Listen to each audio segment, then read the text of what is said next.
ओम। ब्रह्म सागर की तरंग सी है विश्वलीला, चिन्मय शिष्य को विज्वर होने का अद्वैत निर्देश। एक समग्र व्याख्या है।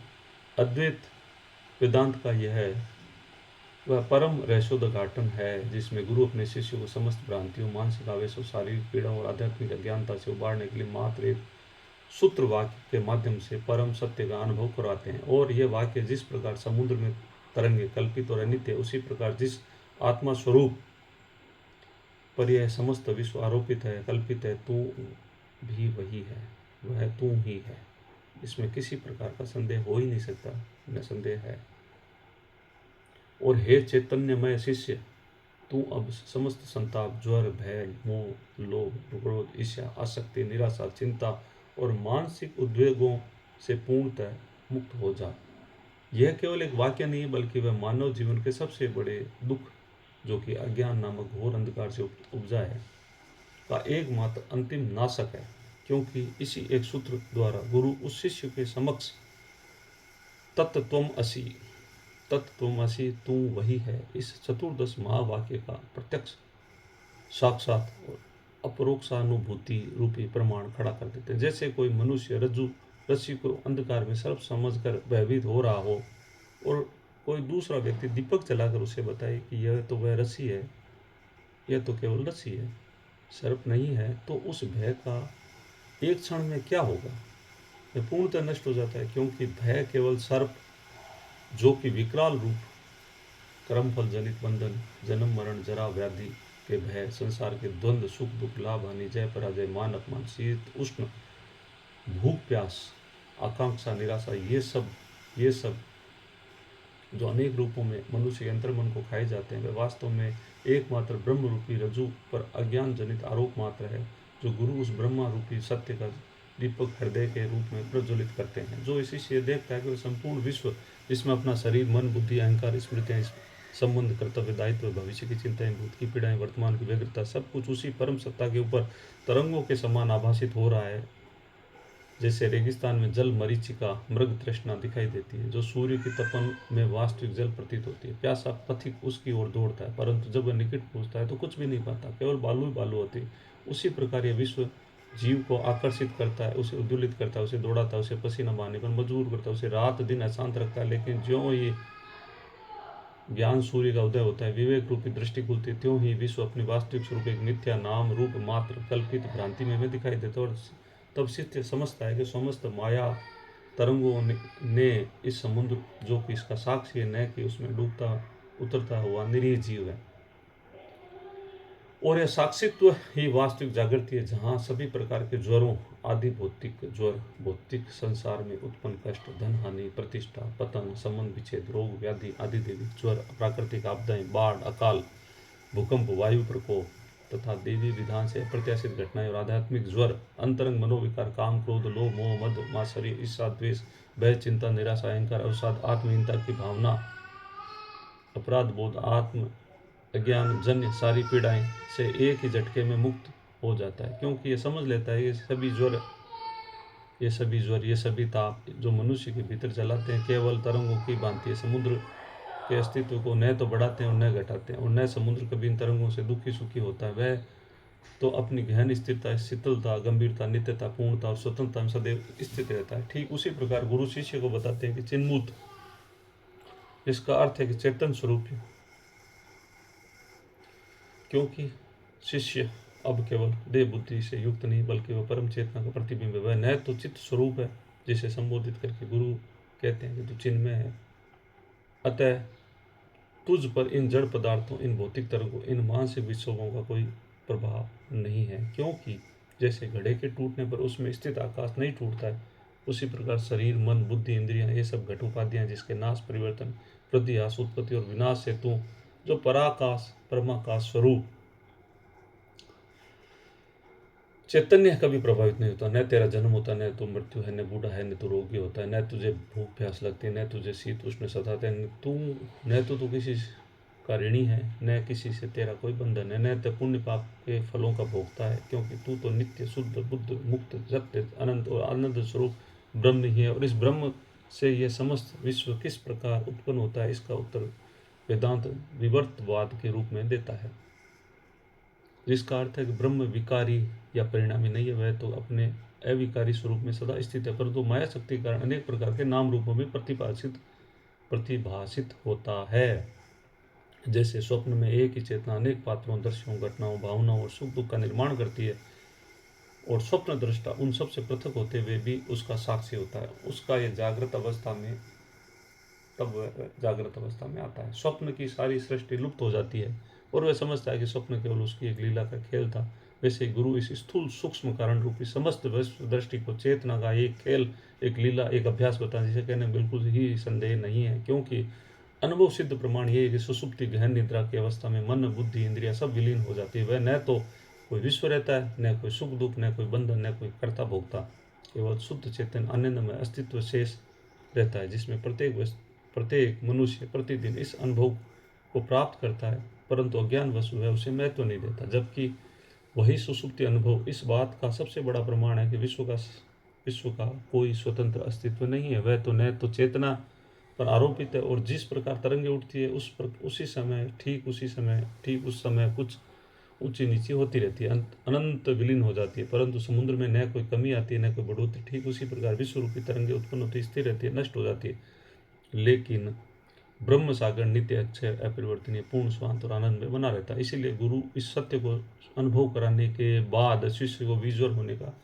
आदेश देते हैं। विज्वर शब्द अत्यंत महत्वपूर्ण है, क्योंकि ज्वर केवल आंतरिक बुखार ही नहीं है, बल्कि आंतरिक ताप, काम, क्रोध, लोभ, मोह, मद, आश्चर्य के रूप में प्रज्वलित अंतर्दा अहंकार की आग, मैं मेरा की संकीर्णता, दूसरों से तुलना में उत्पन्न ईर्ष्या, ऐश्वर्य का भय, भविष्य की चिंता, भूत का पश्चाताप, वर्तमान में तृप्ति, और सबसे बड़ा ज्वर यह अज्ञान रहित ज्वर है। जब मैं शरीर हूँ, मैं पुरुष हूँ, मैं स्त्री हूँ, मैं ब्राह्मण हूँ, मैं शूद्र हूँ, मैं धनी हूँ, मैं निर्धन हूँ, मैं सुखी हूँ, मैं दुखी हूँ, मैं माता हूँ, मैं पिता हूँ, मैं पुत्र हूँ, मैं पति हूँ, मैं पत्नी हूँ, मैं अधिकारी हूँ, मैं दरिद्र हूँ, ये असंख्य नाम रूप गुण धर्म कर्मों को पहचाने तो ही वह ज्वर है।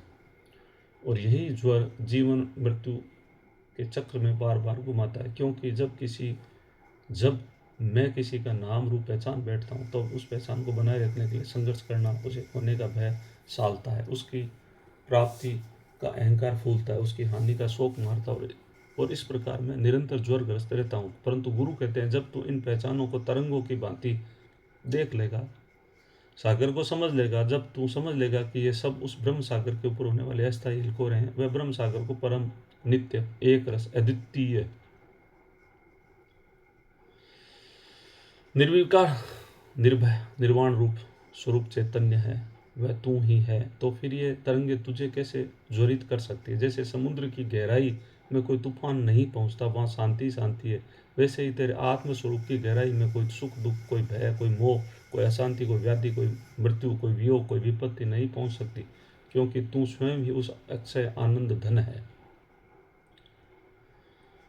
और जब तू इस गहराई में स्थित हो जाता है, फिर सांसारिक तरंगे तुझे कुछ भी नहीं कर सकती, तुझे छू भी नहीं सकती। यही विज्वर है, यही विज्वर अवस्था है, जिसे भगवान श्री कृष्ण ने गीता में प्रसन्नता, समत्व, स्थित प्रज्ञता, निर्विघ्नता के रूप में वर्णित किया, जिसे ब्रह्मर्षि पतंजलि ने योग सूत्रों में चित्तवृत्ति निरोध समाधि कहा है, जिसे बुद्ध ने निर्वाण कहा है, जिसे महावीर ने केवल ज्ञान कहा है, जिसे कबीर ने अनहद नाद में डूब जाना कहा है, तुलसी ने राममय हो जाना कहा है, और जिसे सूरदास ने श्याम रंग में जाना अभिव्यक्त किया है। यह व्यवस्था किसी बाहरी साधना, तीर्थाटन, जप तप, यज्ञदान, व्रत, उपवास या सांसारिक उपलब्धियों से नहीं मिलती, क्योंकि ये सब जड़ जगत की क्रियाएं हैं, जो स्वयं तरंग रूप है, बल्कि यह अवस्था केवल गुरु उपदेश, श्रवण, मनन और निधिध्यासन से, अर्थात सत्य के बारे में सुनना, उस पर बार बार मनन करना और उसको अपने जीवन के प्रत्यक्ष अनुभव से उतारना, इन तीनों के द्वारा प्राप्ति होती है। जब ये अनुभव हो जाता है, तब शिष्य सचमुच संसार रूपी मिथ्या सागर को पार कर जाता है।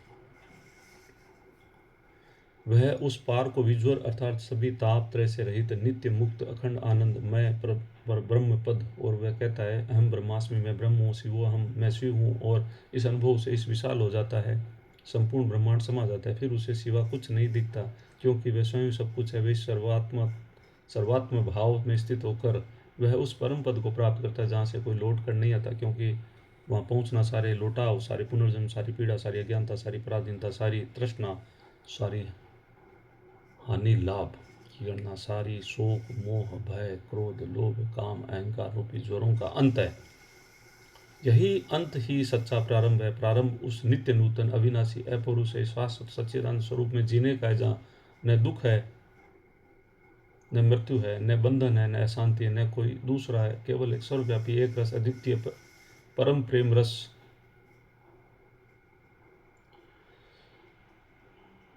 प्रेम स्वरूप, परम शांति स्वरूप, परम आनंद स्वरूप चेतना सतत स्पंदित होती। इस स्पंदन से समस्त विश्व अपना सत्य मानता। वही उस श्लोकाश है, विश्व स्फूर्ति यत्र तरंगायु सागरे, अर्थात जिस चेतना में विश्व तरंगों की भांति स्फुरित होता है, तो में न संदेह, अर्थात वह तू ही है, इसमें संदेह नहीं है। चिन्मुक्त विजरो भव, अर्थात हे चैतन्य स्वरूप शिष्य, तू संपूर्ण संताप रहित हो जा। और यह आदेश कोई भविष्यवाणी नहीं है, कोई कल्पना नहीं है, कोई सैद्धांतिक बात नहीं है, अपितु वह तो गुरु की अनुभूति घन वाणी है, जो सीधे शिष्य के हृदय में उतरती है। उसकी समस्त प्राणियों को, समस्त वीक्षकों, समस्त अज्ञान कल्पित जालों को, समस्त लोग शोक मोह भय क्रोध लोभ काम अहंकार रूपी प्रेतों को एक ही क्षण में नष्ट भ्रष्ट कर देती है।